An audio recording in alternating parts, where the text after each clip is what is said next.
ప్రస్తుతం ఎన్నికలు సమీపిస్తున్న తరుణంలో అన్ని పార్టీలకు సంబంధించిన అభ్యర్థులు కూడా ప్రచారం చేస్తూ ఉన్నారు. అదేవిధంగా ఆ అభ్యర్థులకి సంబంధించి వెనక బ్యాక్ బోన్గా కొంతమంది నేతలు కూడా పార్టీ వైపు నుంచి వారంతా కూడా పనిచేస్తున్న పరిస్థితి ఉంది. ప్రస్తుతం ఏపీలో విజయవాడ వెస్ట్ నియోజకవర్గం హాట్ టాపిక్గా మారుతుంది. ఎందుకంటే అక్కడ కేంద్ర మాజీ మంత్రి సుజనా చౌదరి బీజేపీ నుంచి కూటమి తరపున బరిలో నుంచిన నేపథ్యంలో అక్కడ చాలా కీలకంగా వ్యవహరిస్తున్న టీడీపీ సీనియర్ నేత నాగుల్ మీరా గారు ప్రస్తుతం అంతా ఉన్నారు. ప్రచారం ఎలా జరుగుతోంది, అక్కడ ఏ విధంగా ముందుకెళ్తున్నారు, అదేవిధంగా ప్రజలను ఏ విధంగా ఒప్పిస్తూ ఉన్నారు, తమకు అనుకూలంగా ఏ విధంగా మలుచుకుంటున్నారు అనేది ఇలాంటి విషయాలన్నీ కూడా ఆయనతో మాట్లాడే ప్రయత్నం చేద్దాం. సార్ నమస్తే.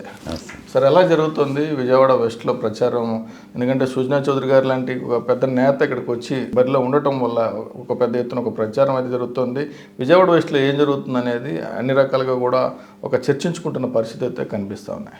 విజయవాడ వెస్ట్ అంటే సుజనా చౌదరి గారు రావడంతో ఒక ప్రత్యేకత సంతరించుకున్నమాట వాస్తవం. ఎందుకంటే ఆయన 2 సార్లు రాజ్యసభ కేంద్ర మంత్రిగా చేసిన వ్యక్తి. ప్రత్యక్ష రాజకీయాల్లో అది కూడా పశ్చిమ నియోజకవర్గాన్ని ఎన్నుకోవటం అనేది చర్చించదగ్గటువంటి విషయం. దానికి తోడు అక్కడ తెలుగుదేశం, జనసేన, బీజేపీ ఉమ్మడి అభ్యర్థిగా సుజనా చౌదరి గారు ఓట్ షేర్ చూసుకుంటే తెలుగుదేశం పార్టీకి 53,000 ఓట్లు ఉన్నాయి, జనసేనకి 22,000 ఉన్నాయి, అట్లాగే బీజేపీకి కూడా 4-5,000 ఓట్లు 2019లో వచ్చినటువంటి నేపథ్యం ఉంది. 2014లో బీజేపీ అభ్యర్థి కూడా కేవలం 3,000 ఓట్లతోనే ఓడిపోవడం జరిగింది. అప్పుడు తెలుగుదేశం బీజేపీ అలయన్స్లో. కాబట్టి వాళ్ళ గతంలో ఉన్న బీజేపీ అభ్యర్థికి సుజనా చౌదరి గారికి వ్యక్తిగతంగా చూసుకుంటే సుజనా చౌదరి గారి మీద అపారమైనటువంటి నమ్మకం కనపడుతోంది ప్రజల్లో. ఎందుకంటే సుజనా చౌదరి గారు ఒక అనుభవం ఉన్నటువంటి వ్యక్తి, అలాగే కేంద్రంలో నరేంద్ర మోదీకి దగ్గరగా ఉన్న వ్యక్తి, అట్లాగే చంద్రబాబు నాయుడు గారికి కూడా అత్యంత దగ్గరగా ఉన్నటువంటి వ్యక్తి. కాబట్టి సుజనా చౌదరి గారికి ఓటేస్తే, ఆయన గెలిపించుకుంటే నియోజకవర్గం అభివృద్ధి చెందుతున్నటువంటి ఆకాంక్ష ఇవాళ అన్ని వర్గాల్లో స్పష్టంగా కనపడింది. లోకల్ కాదు, ఆయన నాన్ లోకల్. ఎప్పుడు ఎలక్షన్లకి కొంతమంది నాయకులు వలస వస్తూ ఉంటారు, తర్వాత వెళ్తూ ఉంటారు అనేది ప్రధానంగా వైసీపీ పార్టీ ఆరోపణలు చేస్తూ ఉంది. దీనికి మీరేం చెప్తారు? సుజనా చౌదరి గారి విషయానికి వస్తే లోకల్ నాన్ లోకల్ అనేటువంటి విషయం ఎవరు మాట్లాడుతున్నారు? వైసీపీ వాళ్ళు. వెల్లంపల్లి సీను వెస్ట్ కాన్స్టిట్యున్సీ అతను సెంట్రల్ నియోజకవర్గంలో పోటీ చేస్తారు. ఇప్పుడు వాళ్ళు మాట్లాడే అర్హత లేదు. ఎందుకంటే చిత్తూరులో ఉన్నటువంటి వ్యక్తి ఒంగోలు ఎంపీ, నెల్లూరులో ఉన్నటువంటి వ్యక్తి నరసరావుపేట ఎంపీ, పెడన ఉన్నటువంటి జోగి రమేష్ పెనమలూరు. కాబట్టి సుజనా చౌదరి గారిని లోకల్ నాన్ లోకల్ అని ప్రజలు అనుకుంటలేదు. కేవలం వైసీపీ వాళ్ళు చేస్తున్నటువంటి ప్రచారం మాత్రమే. పశ్చిమ నియోజకవర్గంలో చైతన్యం ఉన్నటువంటి ప్రజలు ఉన్నారు. ఎందుకంటే ఒక విప్లవ నేపథ్యం నుంచి వచ్చినటువంటి ప్రాంతం అది పశ్చిమ నియోజకవర్గం. అంటే వాళ్ళ ప్రజలు ఏంటంటే ఇప్పుడు పొన్నవరంలో పుట్టినటువంటి వ్యక్తి ఆయన, విజయవాడలో పెరిగారు, అది కూడా బందర్ రోడ్లో వాళ్ళ పొలాలు ఆ రోజుల్లో ఉండేవి. ఇక్కడే పెరిగారు, ఇక్కడే చదువుకున్నారు. వాళ్ళ నాన్నగారు కృష్ణా బ్యారేజీ నిర్మాణంలో మరి ప్రముఖమైన పాత్ర ఇంజనీర్గా ఉన్నారు, పాల్ ఫ్యాక్టరీ ఇంజనీర్గా ఉన్నారు. వారికి విజయవాడ కొత్త కాదు, విజయవాడ ప్రాంతం వ్యక్తి అనేటువంటి అభిప్రాయం ప్రజలందరికీ ఉంది. విజయవాడ నగర అభివృద్ధిలో ఆయన కేంద్ర మంత్రిగా ప్రముఖమైన పాత్ర పోషించాడు. ఆయన విజయవాడ కనకదుర్గుడు ఫ్లేవర్ రావడానికి కానీ, బెంజికెంబెన్ దగ్గర ఫ్లేవర్ రావడానికి కానీ, అట్లాగే విజయవాడలో డ్రైన్ల నిర్మాణం కొరకు 500 కోట్ల రూపాయలు ఇచ్చిన దాంట్లో కానీ సుజనా చౌదరి గారి పాత్ర అమోఘమైంది. ఈరోజు విజయవాడకు వరాలు ఇవన్నీ. విజయవాడ నగర అభివృద్ధిని కాంక్షించే వ్యక్తిగా ఆయన కేంద్ర మంత్రిగా ఉన్న ఆంధ్రప్రదేశ్ అభివృద్ధి చెందాలి, అట్లాగే విజయవాడ నగరం మరింత అభివృద్ధి కావాలనేటువంటి ఆకాంక్షతో పనిచేసిన విధానం ప్రజలందరికీ తెలుసు. కాబట్టి ఆయన విజయవాడ వాసి.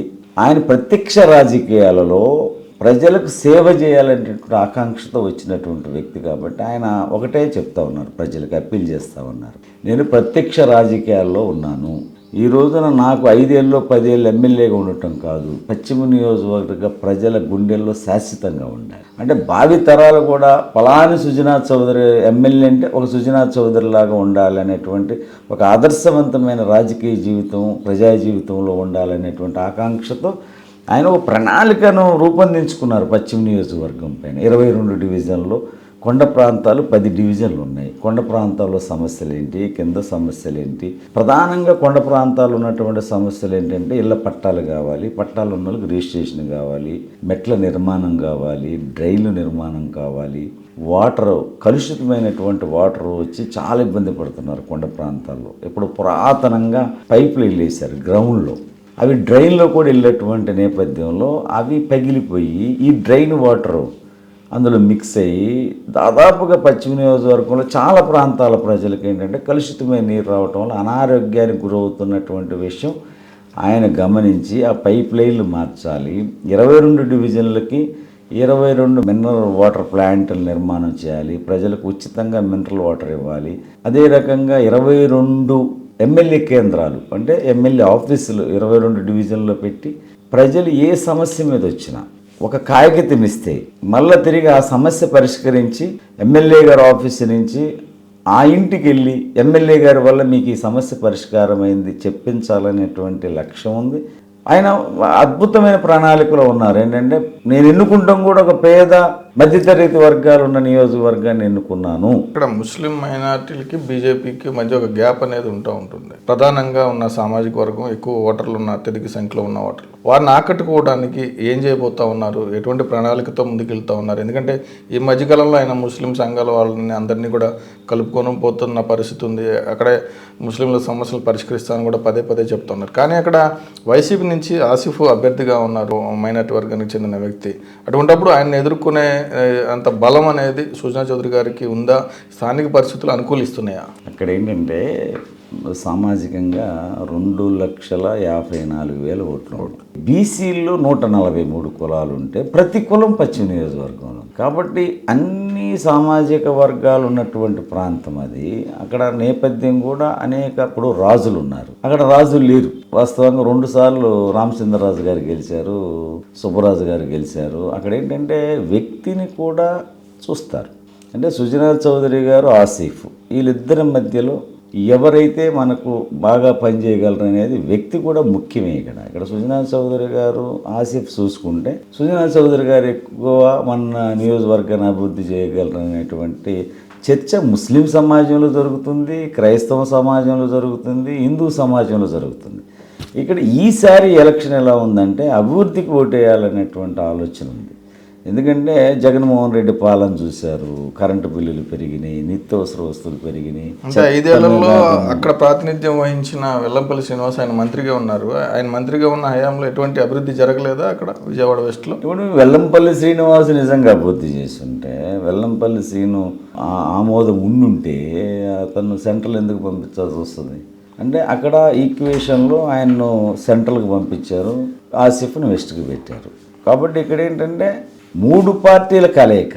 అంటే 3 పార్టీల ఓట్ షేర్ చూసుకుంటే 80,000 ఓట్ షేర్ ఉంది ఓటుగా చూస్తే. ఇప్పుడు 80,000 అంటే మనం లాస్ట్ టైం 22,000 జనసేనకు వస్తే 53,000 తెలుగుదేశానికి వస్తే ఓడిపోయింది 6,700. అంటే కాబట్టి ఇవాళ సామాజికంగా కొంతమంది ముస్లిం అభ్యర్థి కాబట్టి ఒక ఓటు అదనంగా పడితే పడవచ్చు. ఇవాళ అలా కాకుండా ప్రజలు ఆలోచిస్తుంది ఏంటంటే అన్ని వర్గాల ప్రజలు కూడా సుజనా చౌదరి గారికి ఇస్తే మనకు ఉపయోగం కదా ఓటు, సుజనా చౌదరి గారు గెలిస్తే మన నియోజకవర్గం అభివృద్ధి చెందుతుంది కదా, ఆయన సుజనా ట్రస్ట్ ఉంది. ఎట్లా అంటే ఇక్కడ ప్రజలు చైతన్యవంతులు. సుజనా చౌదరి గారికి ఓటేస్తే కేంద్రం రాష్ట్రం నుంచి నిధులు తీసుకురాగలరు, వ్యక్తిగతంగా కూడా ఉపయోగపడగలిగే సామర్థ్యం ఉన్న వ్యక్తి సుజనా చౌదరి గారు అనేది ప్రజల్లో బలంగా చర్చ జరుగుతుంది. కాబట్టి ఇవాళ కులం మీద, మతం మీద ఏ ఒక్క కులం వేస్తేనే గెలవటం, ఏ ఒక్క మతం వాళ్ళు వేస్తేనే గెలవటం అనేది రాజకీయాల్లో ఎక్కడ జరగదు. 175 నియోజకవర్గాల్లో